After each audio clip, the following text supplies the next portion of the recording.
Throughout history, the pen has been a tool for the artist, the politician, the author, and most importantly, the dreamer. The ink within is the lifeblood of illustrations, the written word in mathematical equations, allowing those who would understand a glimpse into worlds other than their own. What worlds will you create while playing with ink?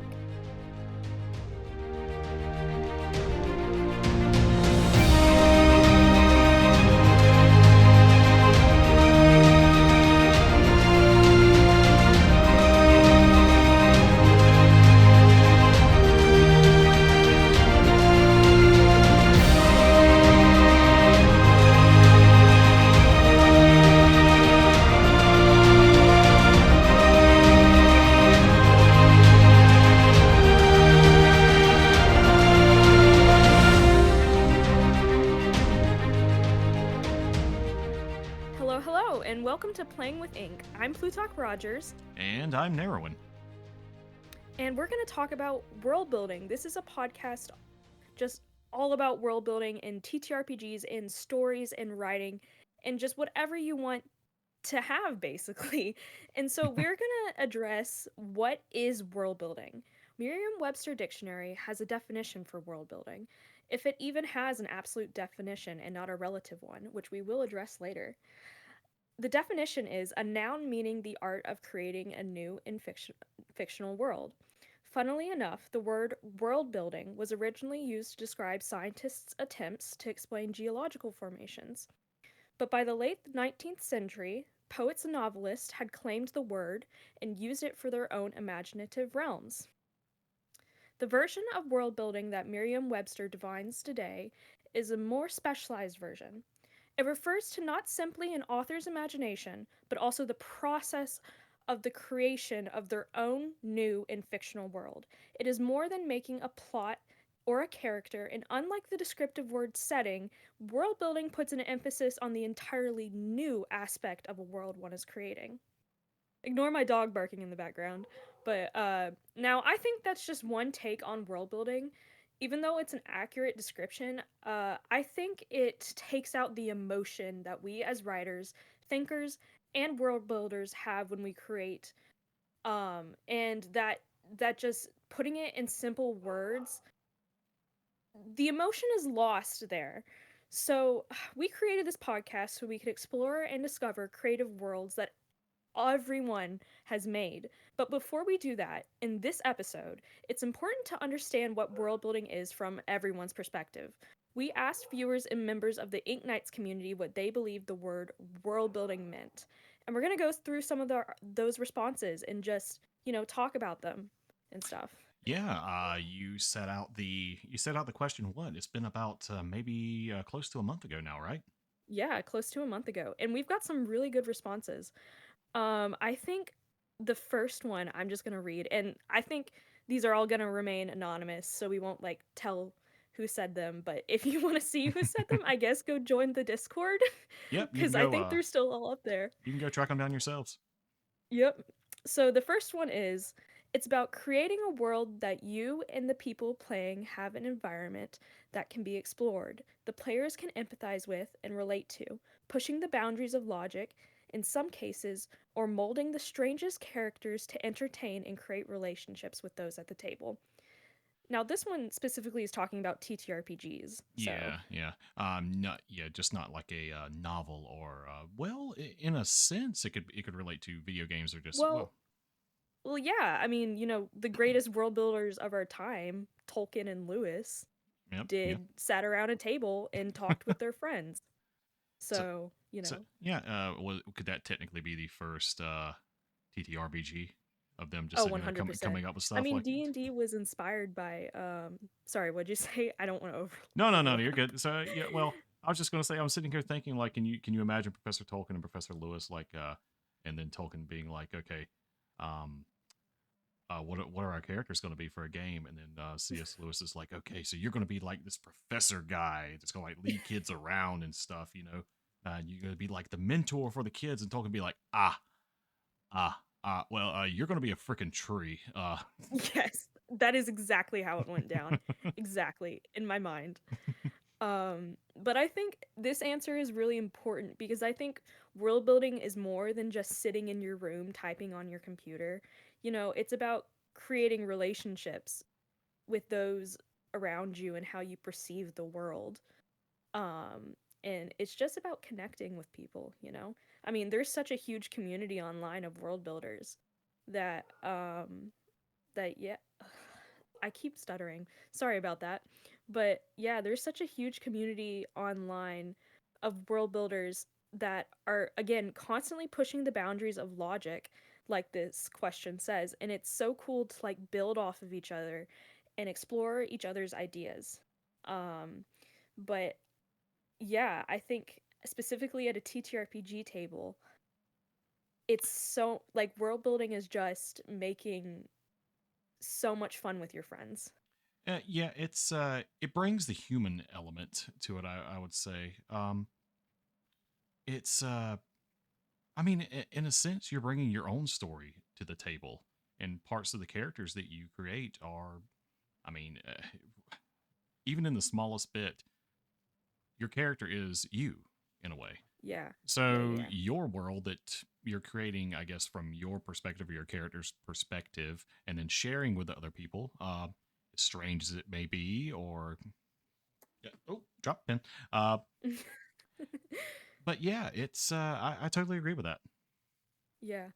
Well, a cool kind of like if you guys have been following me online for a while, you guys would know that I have a chronic illness. And so one of my first characters I created, going off of what you said, had like was medically ill. And that was like a huge step for me. I think just talking like sharing my experience with others. Um and so and it wasn't like this huge thing that I made a big deal out of on the table. Like everyone was fine with it. It was just a small detail that allowed me to put something that I experienced into the character and made me feel a little more seen, you know? Yeah, it definitely brings. I mean, that way you can relate to the character as well. Yeah, yeah. So, and All you can right, put, the you put next yourself in it. yeah, yeah, yeah.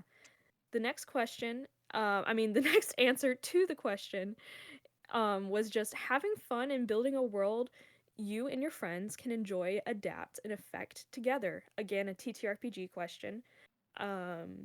Answer. I keep saying question, but I think adapt and affect are the important keywords in this one.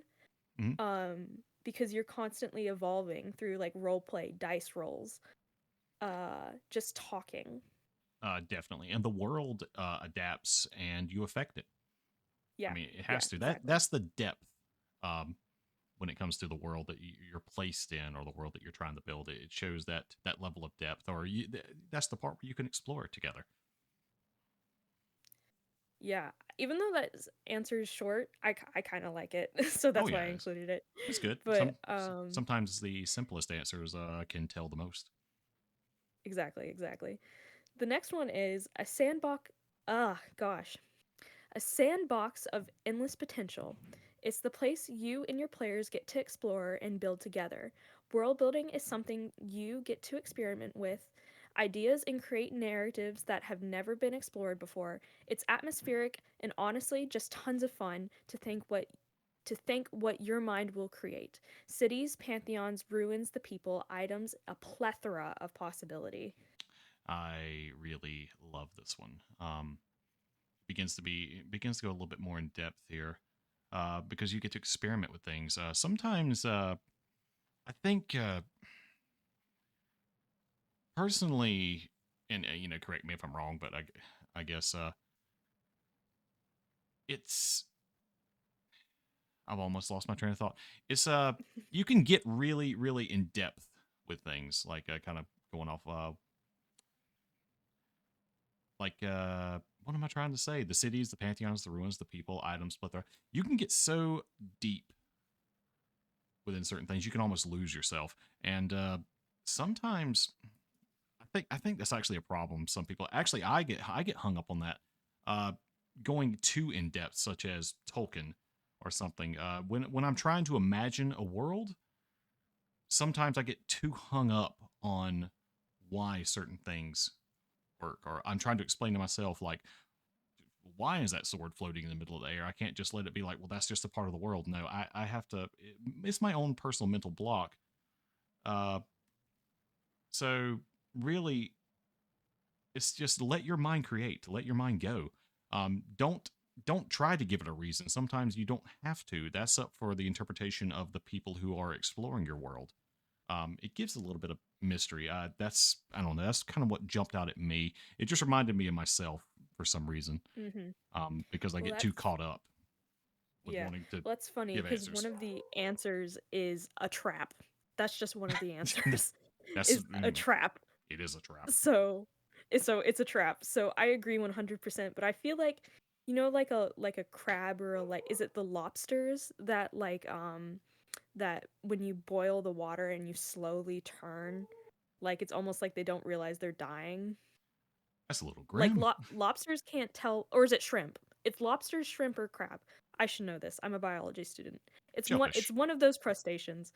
Um but like when you turn the dial, they don't notice if you slowly do it that they're getting warmer. So that's what I feel like world building is that like you're slowly getting it's a good trap that you don't even notice, but it's warm, it's nice until What at the end you're like, what have I done? have I done? And you can't. It's Yeah. like this will never work. This makes no sense. I don't know what I've done. Yeah. Where's the last 5 hours of my life gone? Yeah. Yeah. And but I feel like I don't know, I love getting lost in it. Like I think it's so much fun just to lose myself in the little details. Even though they're not completely necessary, I like as a DM, I write way too many like backstories for NPCs that shouldn't exist. Oh yeah, I'm right there with you. Yeah, but I feel like that's just for me to know, and my players if they want to look at the end of the campaign. If Um, they finally decide to talk to that one NPC that could have led them to yes. the Cave of Endless Wonders and why he knew about that and such and such, Yeah, yeah, yeah. Like or they just don't give me money are they? and walk away. This, This yeah, the endless struggles of a DM. but that But that's where the trap yeah. comes in. Yep. And I like this next answer kind of goes with that as well. Spending way too much time on minute details like one specific shop or mechanics of how something works that your players will probably never see because they got obsessed over some random shit you mentioned in passing. Then you have to make a whole new story slash world around that. What did I just say about getting hung up? Like Yeah. I didn't even see. I'm sitting here looking at these answers. Promise I didn't look down. So, Yeah. ah, goodness, yeah, that's again, it's exposition, exposition, exposition, exposition. Mhm. Um, but I guess it all depends on what kind of story you're trying to tell. Yeah. If it's in TTRPG and you're the DM, I mean, there's a possibility your players will find it, maybe, and it's there for us DMs, I guess. And it's cool that Yeah. we know it's there. Yeah, it is. I think it also depends on this is like a completely different topic, but it also depends on what kind of players you're playing with. So, that depends like the world that you're building, I think you need to almost not necessarily spoon feed it to your players, but you need to cater to their interests, Oh, definitely. like to their to what that's why I think a session 0 is so important. Hmm. But we don't have to talk about that No, now, but we can. session zero is a whole different conversation for a whole different kind Yeah, of. yeah, yeah. Yeah. Okay. Um their next one is just this. Research unavoidable and time consuming. A lot of decisions. Yeah. Yeah, yeah, yeah. So sometimes when you get really deep into world building, I think you can get really depressed. Just like by like the overwhelming like thought. It feels like a lot you have to do. But it's your world, so who cares if you do it? So Yeah, like unless you I like think you get like I don't know if you do this. You can yeah. I I sometimes like if I'm coming up with something or like coming up with a short story or something like that, or just as simple as like a side quest in a campaign. Hmm. I'm sitting there thinking, man, is this going to be too dumb? I really don't want to share this with anyone. this Yeah, this is exactly. this is way too much like The Hangover. Or this is way too much like Yeah. you just name generic, overly done side story or Yeah. quest here. Um, One of my first like home like because we originally my first campaign that I played in was I Spire Peak, and we all took turns DMing, which is so strange, I know, but this was all our first time playing D&D, and we're like, we all want to DM, we all want to play, so let's take turns. Um, so when we finished that campaign, it was my turn to like take on the reins as DM. So one of my first like homebrew quests that was like completely separate from what we had done was a Candlekeep Mysteries one, where I came up with all my own puzzles, and just I thought it was going to be dumb because it was so simple. Um it was like, solve this puzzle, go to this location. Solve this puzzle, go to this location. And the final location was you have to fight a monster. And I was like, this is simple. They're probably not going to like it. It's probably going to be too predictable. They had so much fun. So I'm so proud of that session, because it was my first session. I'm sure I could do better now, but like I still remember that session as one of the best sessions I've ever run, because I feel like even though technically story-wise it was predictable, the players, because I had set it up in a way that engaged the players, and of course it took them 15 minutes to solve a preschool level puzzle and 2 minutes to solve the super hard puzzle I came up with that was supposed to take them an hour. So it's like it 5-year-olds can balances out. solve this, guys. Come on, come on. Yes, exactly. um but yeah, I just had so much fun DMing that because of the world that was already built there in Candlekeep, but of what I did with that, and what, even though it was simple, I think it was effective. And just even though I did do a lot of research for it and it was kind of boring, but I think it was just so much fun that I was able to use the world building that someone had already like made, like the Forgotten Realms, is a whole thing. Oh yeah, yeah, totally. Um but I was able to use the world building that someone gave me in a book, and take that and spin it and create it as my own. And even though I made a super simple session, the players still had fun. And yeah, it was just I don't honestly, when people are like, I don't want my players to think like I stole this from something. I'm like, most of the Mm, time your players aren't going to notice. um there, 99% of the stuff that comes out is going to be stolen or inspired by something. So it's going yeah, to be exactly. it's near impossible to come up with something totally original. Yeah.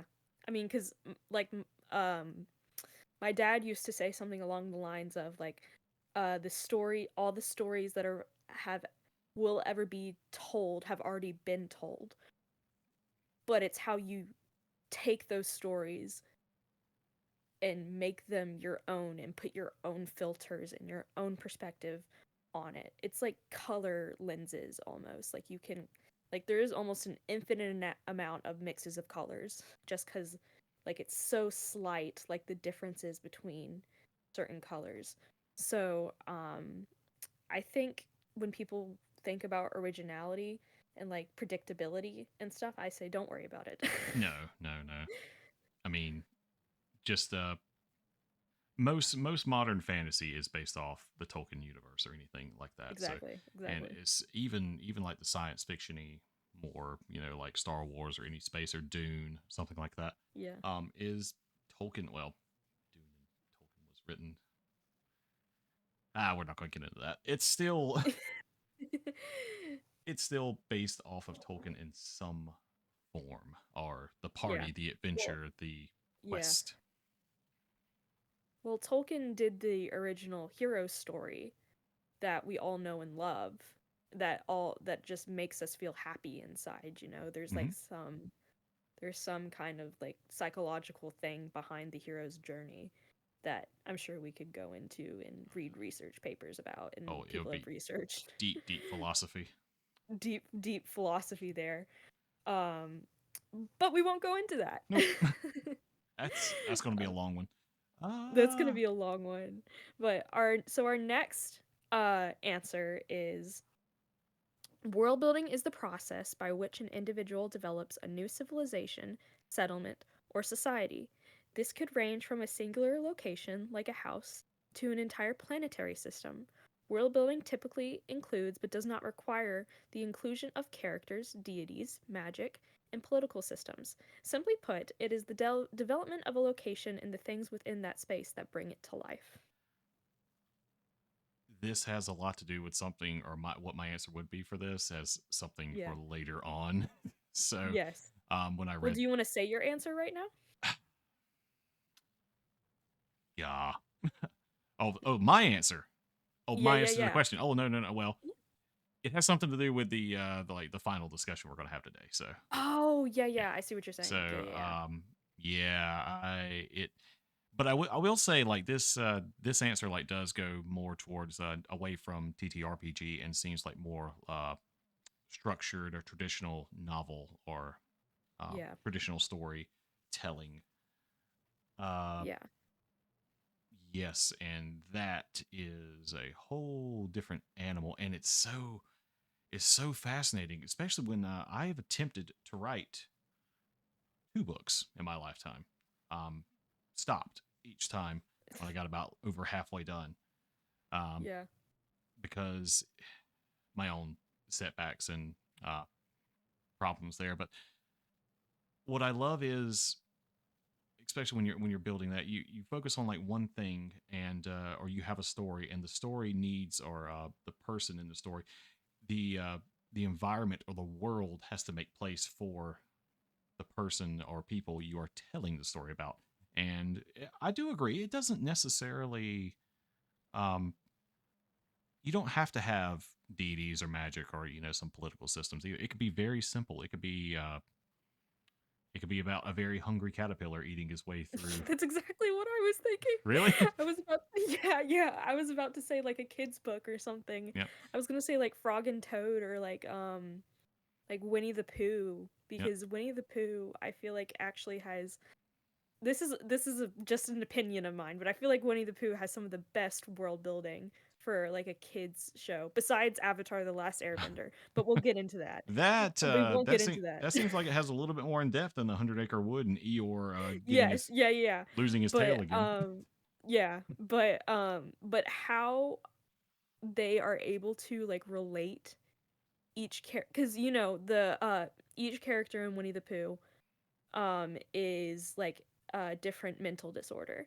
So, and as someone who has ADHD and autism, so I love Tigger specifically. I have a lot of Tigger merch, but I feel like the way that they are able to create character how do you say that? Character development or No, caricatures. caricatures. Character. That's it. Yep, that word. Thanks.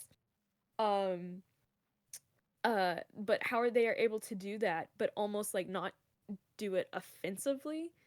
But again, it's saying that thing where it's like you're looking through a lens of someone's world building. I don't know, it's just an opinion of mine that I think that each of us, when we world build, brings something so special to it. And I think the most we can get out of world building is when we do it with each other. You know? Like again, I get the appeal of sitting in your room and just typing hunched over your computer like a villain, It's coming up with your evil plans. it gets lonely, to be It honest. does get lonely. And I feel like the whole point of world building is to share your experience, you know? You want to put something out there. That's the reason. This is a whole psyche thing, but I feel like the reason most people world build is so they can feel a part of themselves separate from themselves. Like they can feel included in something that is that is not their own, but is their own at the same time. It's just a feeling of inclusion. And so, but when you when you're only including yourself in something, it just becomes an echo chamber, of just like, and then you just Charge spiral, and complete. it's not good. So I feel like world building is meant to be done with other people, whether that's just like them, like whether that's just like you randomly talking to your friends about it and them giving their input, or like doing what a lot of world builders online do and like stream while they world build, or like do co-working stuff where they, or do what like Tolkien and Lewis and the what are the what is that group called Oh, that Tolkien and Lewis were a part the of? ink. The Ink something. Oh crud! I really They're wish you. gonna rip us apart. I They're gonna rip us I feel apart. terrible now as like a supreme. Hold on. Yeah. It's called, Where's the mighty Google? yeah, Tolkien and Oh Lewis. my god! I cannot believe if you had not asked me. Inklings. Ah, Inklings. mm, Inklings. I am so I sorry. am I so have let disappointed. down my everyone, including myself. I feel terrible. Bad. Bad. I berate Oh myself. gosh. I feel disappointed in Yep. myself Yep. and in you. Mm. Shamed. Shamed. Oh Disgraced my goodness. family. All right. Uh so yeah, it's when I actually started world building, this is actually going to go. I don't talk about this at all. Um, Ooh. We get some the deep lore. yeah. So where it all kind of started for me was I would say like in 1998, Zelda Ocarina of Time came out, and it was the first time anybody got to explore a world of Hyrule like in a three-dimensional thing, or like Yeah. any RPG game. We got Yes. to go in depth into a world. Um, so and then just a few years later, the Fellowship of the Ring came out, Yeah. and so those two things happening very close to each other in my lifetime, I knew what I wanted to do. Yeah. I wanted to um, experience these worlds. I wanted to write something. I wanted to write a book. Yeah. So I took a compound notebook in seventh grade and filled it from page to page in my own made up world. Um, I would sit there like in the middle of class when I get done with my work or whatever, and I'd just be Mhm. writing. So I filled it up, and then when I got done, I started to read it and realized I am no good at this. but Well, I it I still have my notebook with my very first world in it over there in the corner. It's like a little notebook that was made in China. It's got some squiggles on it, and and I panicked when I thought I lost that when I was in middle school. But I still have it. I, Again, there's not a lot of good stuff in there, but I I still have it for well, sentimental reasons. I'm glad you do, because the second part of the story was after I got done with it, I destroyed it. Oh no. And I feel terrible now as an adult because what I created now as an adult and like growing older and like looking back at that little world that I created and gave a story to. And yeah, it was lonely. It was sitting Mhm. there and I never shared it with anyone. In fact, now that this is on a podcast, everybody's going to know that I created an entire continent with a wall of fire surrounding it and only one Sick. gate to get inside of it. And of course, the inside A looked exactly. firewall. Yeah, it was called The Realm of Fire was the name of the book, Oh, nice. which I think is Nice. also the name of an actual novel I found out years later. Yeah. So I was unintentionally ripping something off, maybe not like by that particular world or like how Yeah. I've never read the book, Yeah. um, but yeah, I really wish I would have held on to it. But it uh, it is kind of a lonely process. Like I never really thought about it until you just said it's like you're kind of lonely by yourself, and then like with the intention of never sharing it with anybody too. Yeah. Or I never got to share that with anyone. So Yeah. that's kind of disappointing. Is like it was probably bad. It was probably bad, It was probably bad, but it's fine. but it's fine. It's Someone would have enjoyed it. I enjoyed writing it, and Yeah, exactly. You enjoyed it. it was a stepping stone to where I got to today. And running Yeah. running games and building side stories and things like that. So yeah, Yeah. it's a little step back in time to. So I guess technically I did write a book. Good job. Technically. Well, I was gonna say when you, because I was very lucky to grow up with a brother I'm very close to, and I was trying to go the episode without mentioning him because I felt like if I just start talking about me and my brother's relationship, that's all I'm gonna talk about. But we would sit on our trampoline, our old rickety trampoline, um, and just talk about the worlds that we were creating. I won't embarrass him by talking about his worlds because he'll get mad at me if I say the name of his world. But maybe one day he'll let me. But we just talk about all these worlds. I'll say the name of mine. So, came up with a world that was like superheroes and like this was when I was in fifth grade and I was in a dark place in fifth grade. Okay, if you can imagine an edgy like fifth grade Plutarch, Hmm. this this is Okay. edgy All right. fifth grade Plutarch, Gotcha. who read and watched Marvel religiously and just Ah. um and Star Wars and like uh Tolkien, all these things.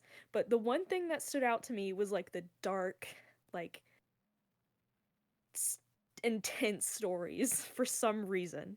So I created this character who in my mind was basically like the granddaughter of Captain America, but also the granddaughter of the Red Skull at the same time. Ooh. Okay. So spicy. Hmm. And she had like super soldier serum in her, and she was trained from a young age to be an assassin. But from there, like in my mind, from inspiring from Marvel and Star Wars and all the things that inspired me as a kid, I created my own world and I wrote about it. Like I think I still have my writings. Maybe I don't because they were on my different account that I had way back when. But yeah, I wrote short stories about them. I don't think they were very good at the time, but but but yeah, I was very very lucky to grow up with my brother who I am very very close to, and yeah, he just means everything to me. And yeah. And it's awesome you W- got to share that with somebody though. That's the yeah, main thing. I know. I'm incredibly lucky to be able to share that with someone and that we were able to share our worlds with each other. And we always planned that if one of us were to like make a movie series, that we would include each other's world in our movie series. That was our promise to each So other. it's a multiverse. It's a multiverse. And yeah, and we would connect our worlds and we would play in our worlds. And so It's it's yeah, I felt very lucky. you know what's kind of sad too. Sitting here thinking about that, I think a lot of people growing up and like some of our listeners who you create these your imagination like is running wild as a kid. Even people who Mhm. grow up and are like dead serious, I think at some point in all of our lives as children, we create these worlds, we create these environments for ourselves where we have powers or we build this imagination. We come up with something, a story around us or a world around us that looks and is so much better than the one we are currently living in, especially as we get Well, older. well, And you know the reason, this is just my opinion, mhm, but I think it's how we process things as children because we do not understand the world the way it is. So we make a world that we do understand as is. So it's just kind of like a weird coping mechanism. Um and then we process the real world through the world that we have created. yes, I can see that. Yeah. And we, was sad at some point. Some of us just lose it. Yeah. Some of us never revisit those worlds that we made as children. Like Yeah. never go back. We woke up one day, we played there in that imagination or that world, we set it around us, and then we went to bed that night and never went back. And I think that's Yep. kind of sad. And some of us go Yep. on and keep dreaming.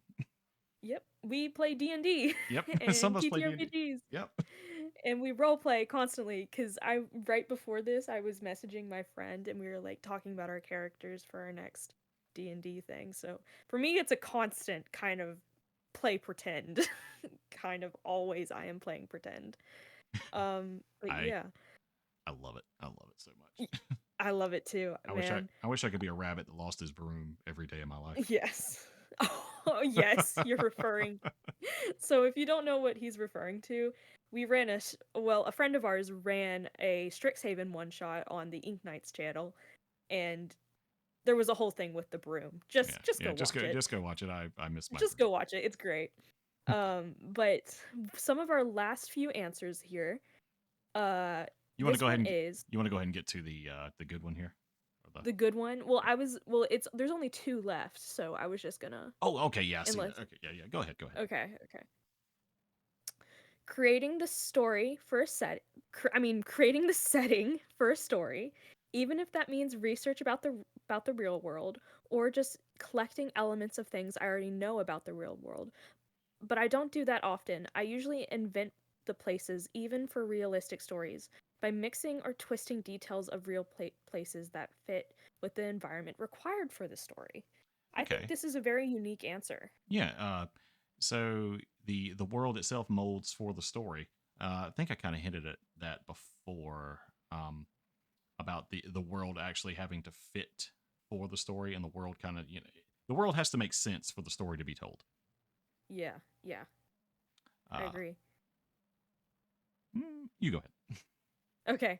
Well, I was just gonna say that I like the idea of even that realistic stories still have a sense of world building, in it. Because in my mind, world building isn't just, oh, there's this random country with this king who died 7 generations ago, and he had 3 children, and one of those children ran off, and they founded their own country, and their country is on the other side of the world, and Which is it's fine. sometimes, which is fine. Your world building can be that, but sometimes it's as simple as like the hungry caterpillar, like we were Hmm. talking, like this story, this person does this, and then this person does this, and that's still a world you're creating. That's still something that you have, and that you're creating characters even in a realistic setting. Hmm. There's still a fictional element there. Now, I'm not now historical fiction is an entirely different thing. Yeah, that's But that is twisting a little bit harder. twisting it a little bit harder.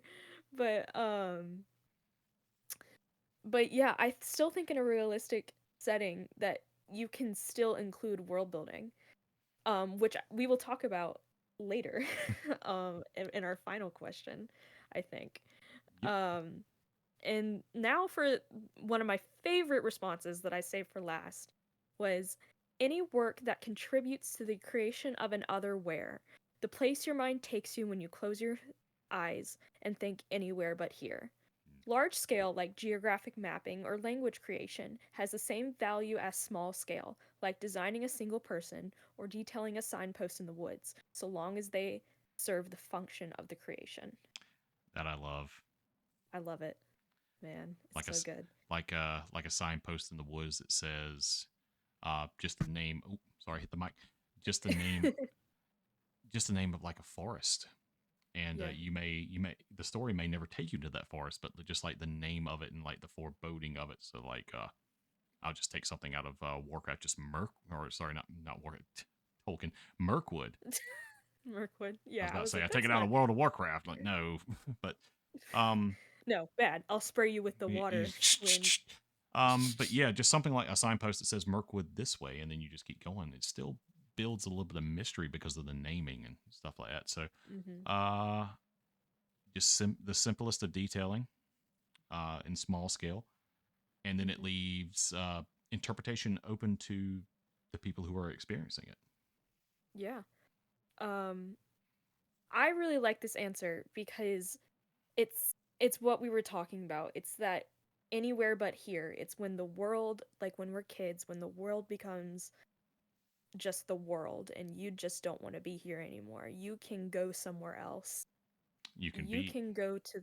you could be What did you the say? you could be the granddaughter of Yeah, Captain America yeah. and Red Skull. Yeah, I can be the granddaughter of Captain America.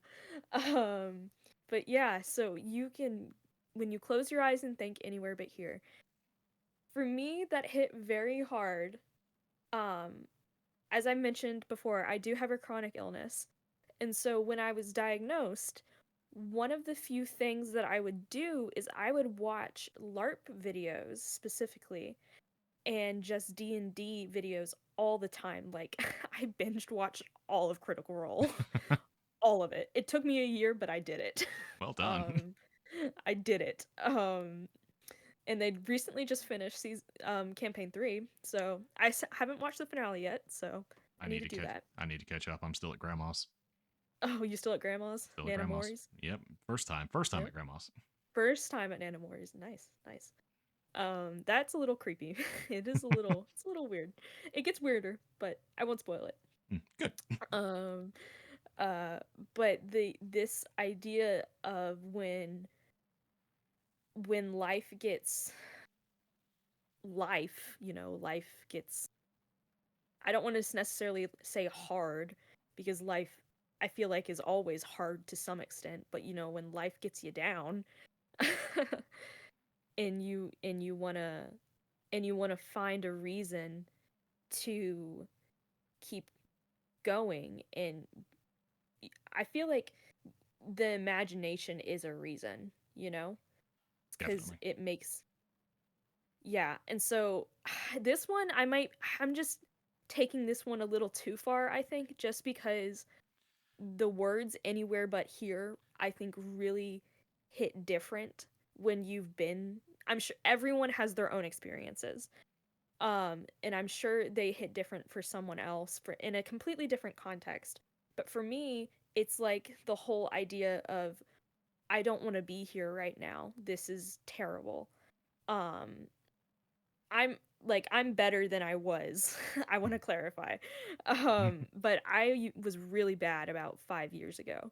Like I couldn't do I wouldn't be able to do what I'm doing now is what I'm saying.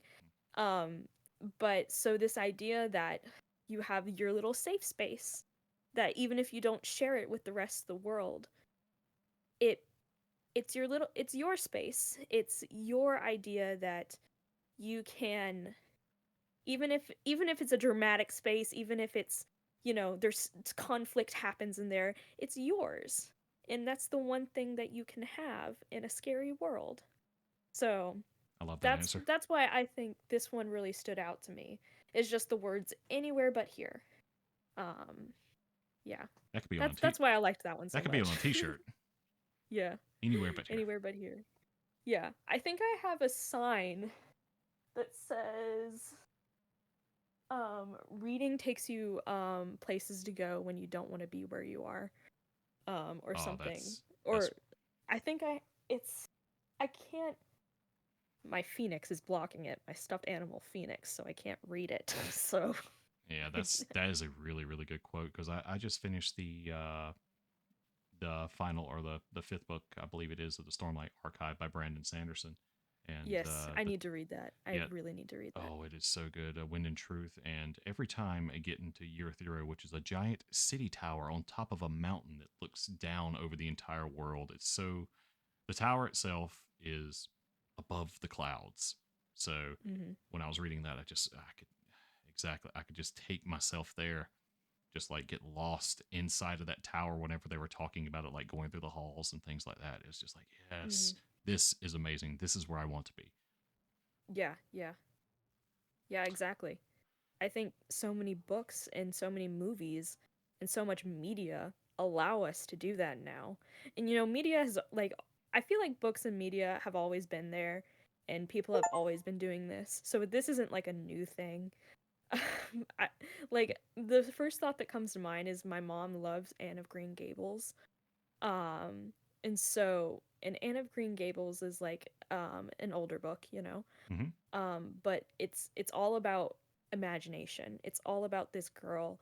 If you, I'm assuming everyone knows what I'm talking about, but if you don't know what I'm Oh, talking about, I'm it's married to a about this. librarian. I know. Yes, you know what I'm talking about. Yep, I You do. know what I'm talking Mm-hmm. about. But it's about this girl who has this big imagination, and yeah, and she just struggles to fit in, because she has this big imagination. And um and so I feel like um interesting fact about Anne of Green Gables. During I can't remember if it was one of the world wars. Um but they sent the Anne of Green Gables books overseas to their soldiers because of it reminded them so much of home, Oh, wow. and it was able to build the world of Canada basically. Hmm. um and it gave them an escape of imagination Anywhere but because here. this girl was yeah, it anywhere but here. So because being in the trenches of a war is terrible and I can't even imagine. But Mm. so they were able to send those books over and give some comfort to the soldiers. And so I feel like this isn't a new thing. I mean, people have always been doing this. Ever since you could like tell a story. Cause what's like the first stories sitting around sharing information and like trying to Yeah. explain the world around us. Yeah, exactly. Now we can go into our responses, and then Uh we can go into the discussion that we want to have. Or did you want to do the discussion first and then the oh responses? no, we can go ahead and do the responses. Okay, perfect. Oh, You do yours first. oh, Go. okay. Okay, so here we go. So my response to it was the first thing that comes to my mind is world building is like a small rock thrown into a pond, or realistically, just any kind of body of water. The rock represents an idea. Of course, everyone knows what happens when you throw a rock into a pond. From a singular point, that rock creates ripples that continually expand around where it fell. Those ripples represent the people, culture, geography, laws, and mythos that grow around the idea that started it. So essentially, what I believe is that world building is an idea, one idea, or a song, a dream, a single verse strong enough to start a ripple that grows into a universe. Now, I was trying to be a little poetic there at the very end, but what I really mean is it's just one thing, one spark, one, oh, well, I don't know if anybody, one snap. And from that,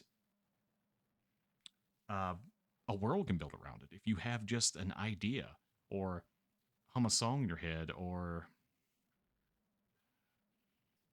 I mean, it could literally be anything, and Yeah. then you I just mean, build a story around it.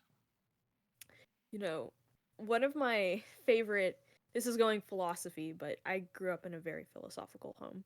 So I'm going to say this really quick.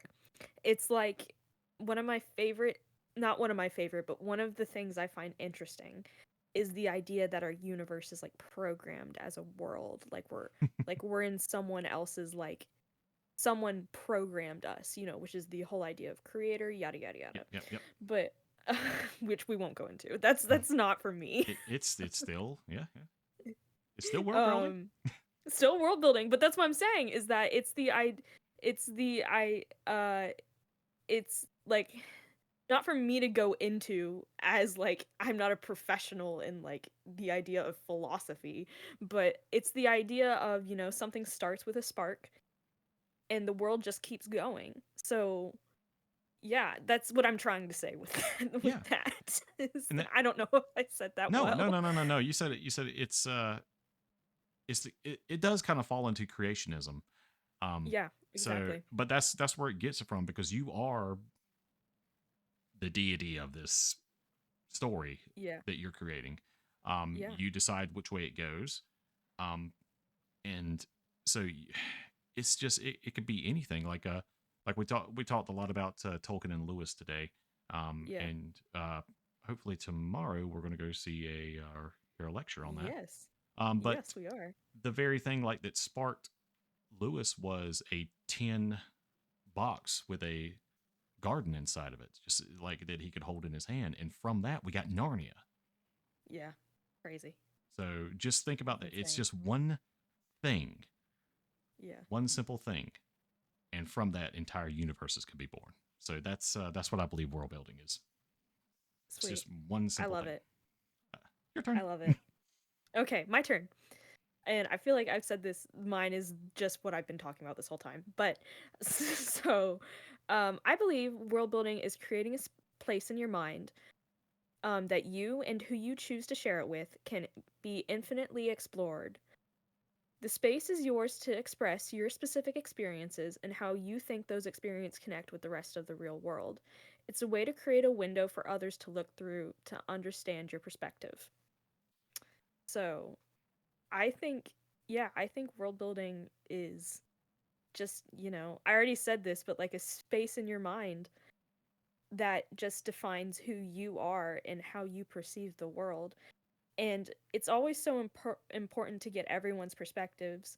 So that's why you should do your research and, learn things and and talk to people about your world is so you can get other perspectives and then like the real world create like a beautiful tapestry and a beautiful kaleidoscope of perspectives. So that's what I think world I have a bubble in my throat. That's what I think world building is a bunch of perspectives just coming together in your brain, in a space in your mind. And Um yeah, definitely. And like it's a part of you that you are sharing of the world, and hopefully, like together, you can grow this world together mhm. in a certain way. Yeah, Like the more exactly. information you get, the more you can nurture and grow your, that little part of your story. Yeah, exactly.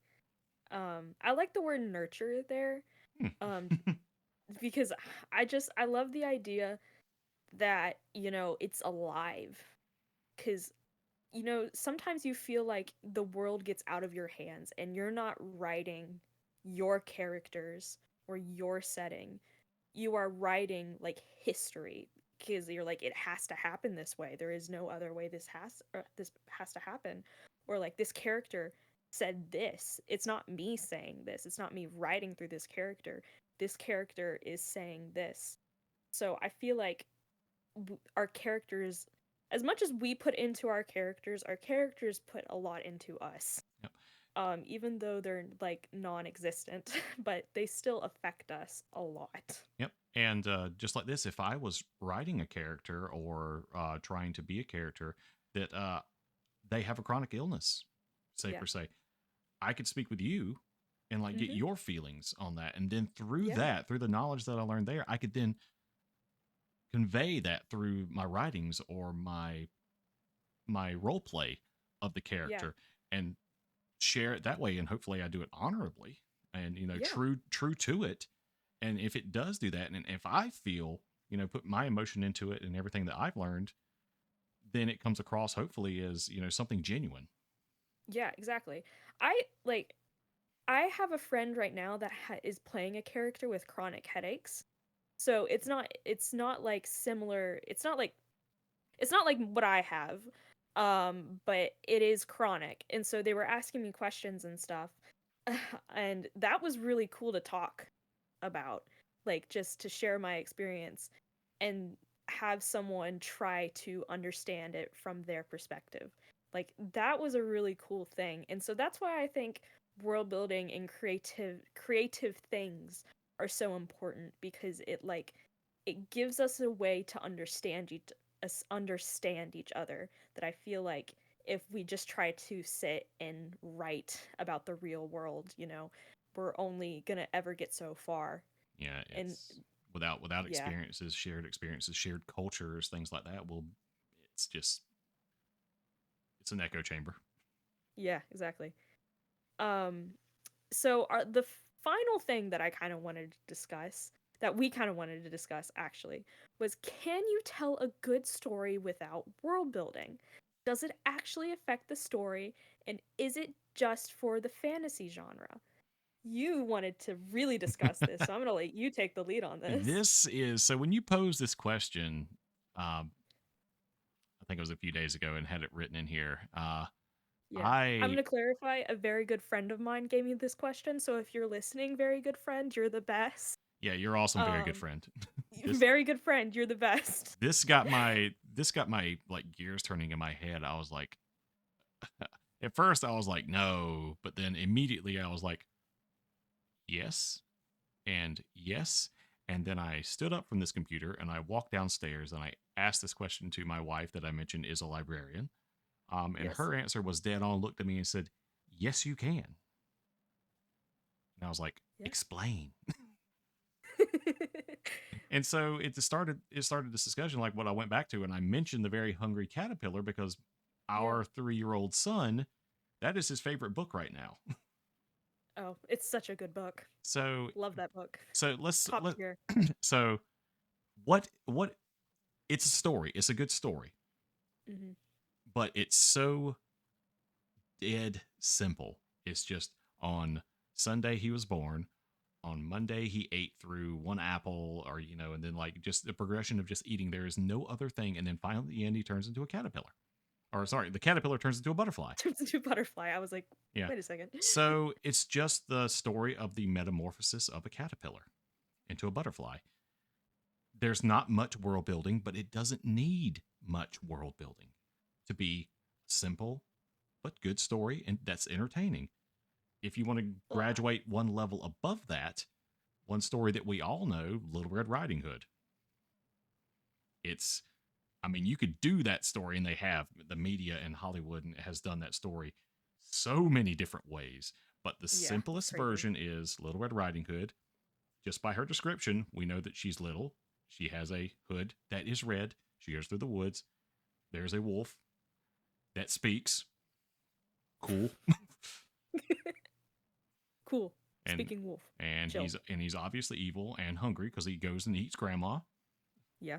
And so yeah, Those grim fairy tales, man. yeah, they how they actually are versus what the Yeah, yeah, the exactly. the new version for children, yeah, is way different. Yeah. But still, so yeah, that's so the answer to that is yes and yes, but mm, Mm, depends.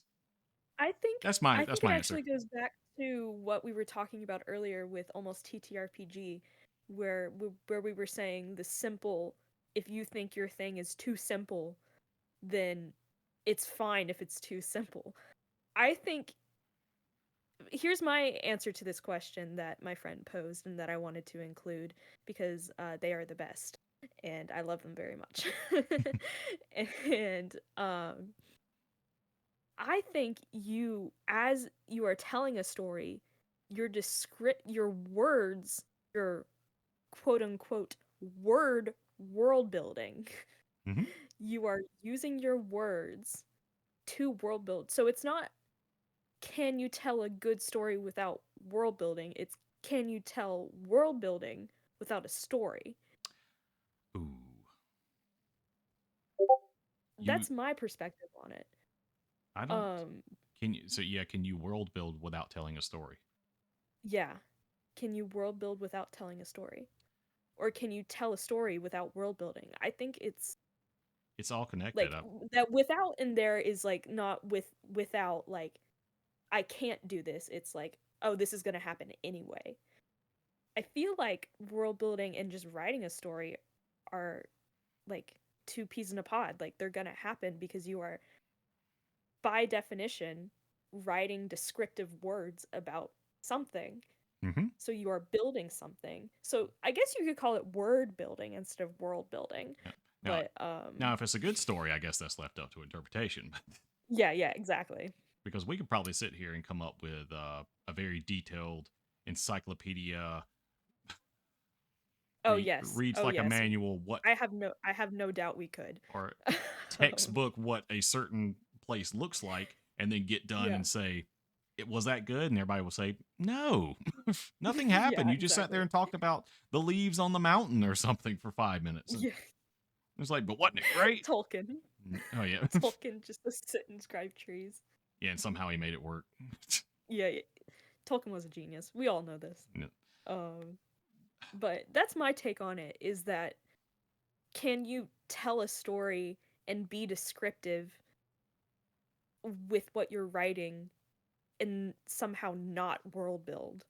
Because again, with the hungry caterpillar, he's a caterpillar, Hmm. right? That's Yep. one fact. Yep.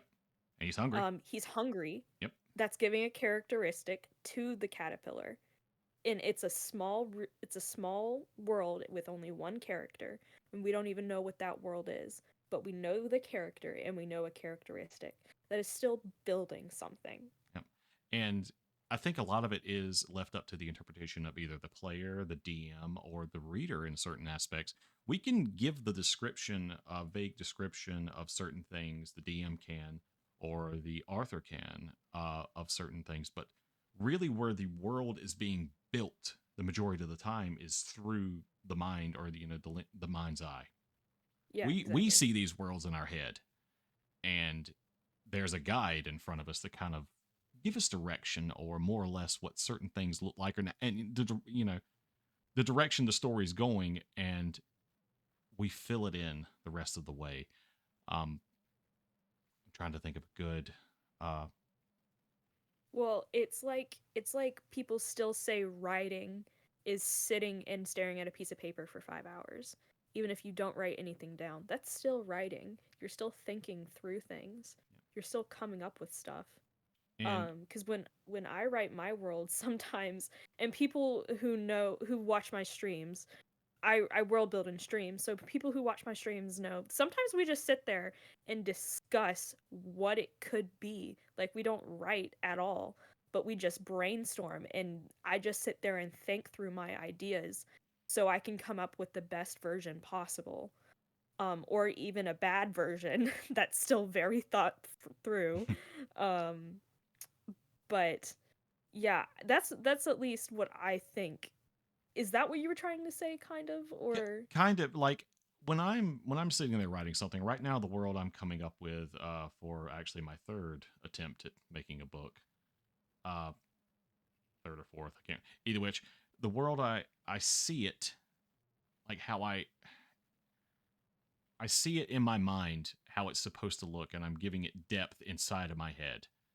Now trying to convey that, um, that's what's difficult. And can I do it Mhm. good? Can I tell the story that way?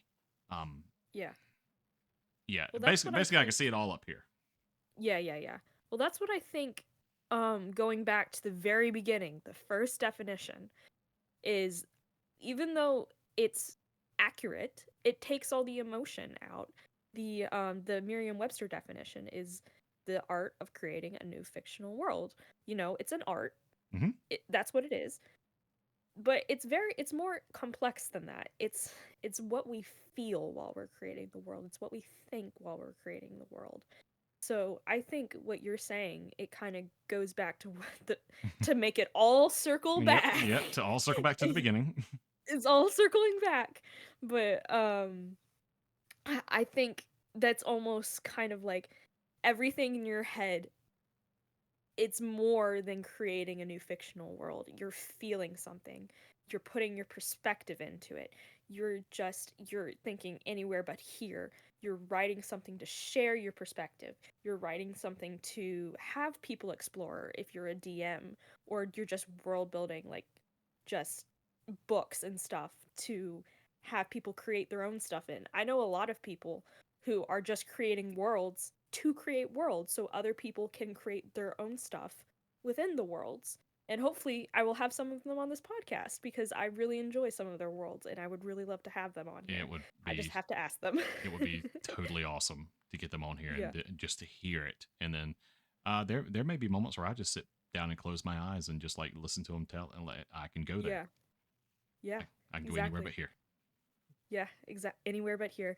It's it's yeah, it's so complex. I think that's why I wanted to discuss all these definitions, is because it's relative, you know? It's like, because it's so complex, because we are so complex as people and so complex as a world, that world building and story crafting and word building, as as we said, is is so complex and so amazingly crafted that, you know, that it's more than just creating.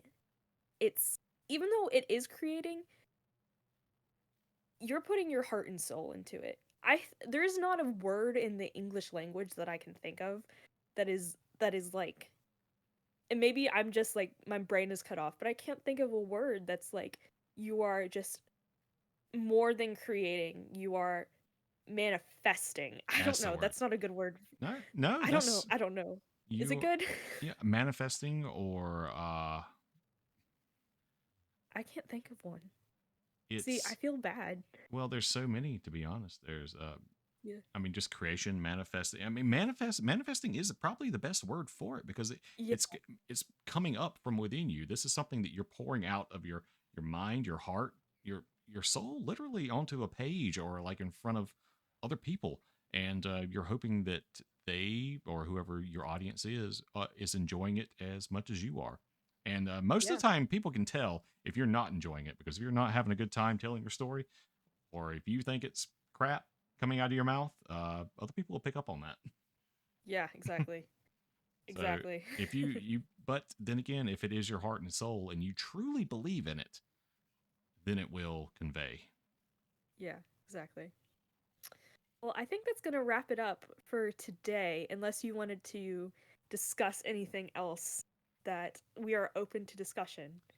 Or, Uh, no, no, this has been no. awesome. This has been an Yeah. awesome first episode, and now Yeah, I'm I ready. think it went very well. But thank you so much for listening, everyone out there. Yep. And if you want to, are you going to plug stuff? Oh yeah, now's the time to plug. Uh, Yes. so here on the Ink Nights, we got actually you got something coming up. Why don't you talk about it? That's Oh, yes. yeah. So I am running a game. I run a lot of games on the Ink Knights channel, and we are running the new game we are running is a new TTRPG called Mappa Mundi, and it's really cool, and you should go check it out. The Kickstarter went live about 2 weeks ago, and it's fully funded. And I was lucky enough. I messaged the creator and was like, "Hey, can I run a game?" And they were like, "Sure." And so I was like, "Okay." So they're letting me run a game before the game is even out yet. And yeah, so we will be running that March 15th, I Yes. think. I think Okay, March 15th is when it'll be streamed. And yeah, I run games on the Ink Knights channel, and we'll be running more games in the future. And some of them are not run by me, some of them are run by you, mhm. and some of them are run by other people as well. So we have like Our dear mutual friend Clay. our yep, our dear mutual friend Clay, who did the Strixhaven Mhm. one. But yeah, so that's what I do on Ink Knights. I also stream over at PlutachRodgers, and that's where I do my world building and stuff. I sometimes stream games. It's sometimes. But it's mostly world building and homebrew making for TTRPGs.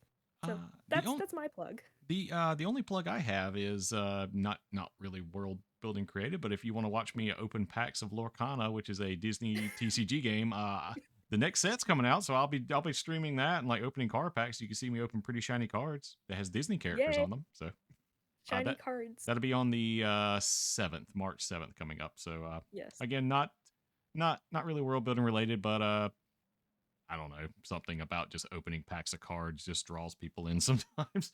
Yeah. Well, it's the gambling. We're all gambling addicts. Yeah.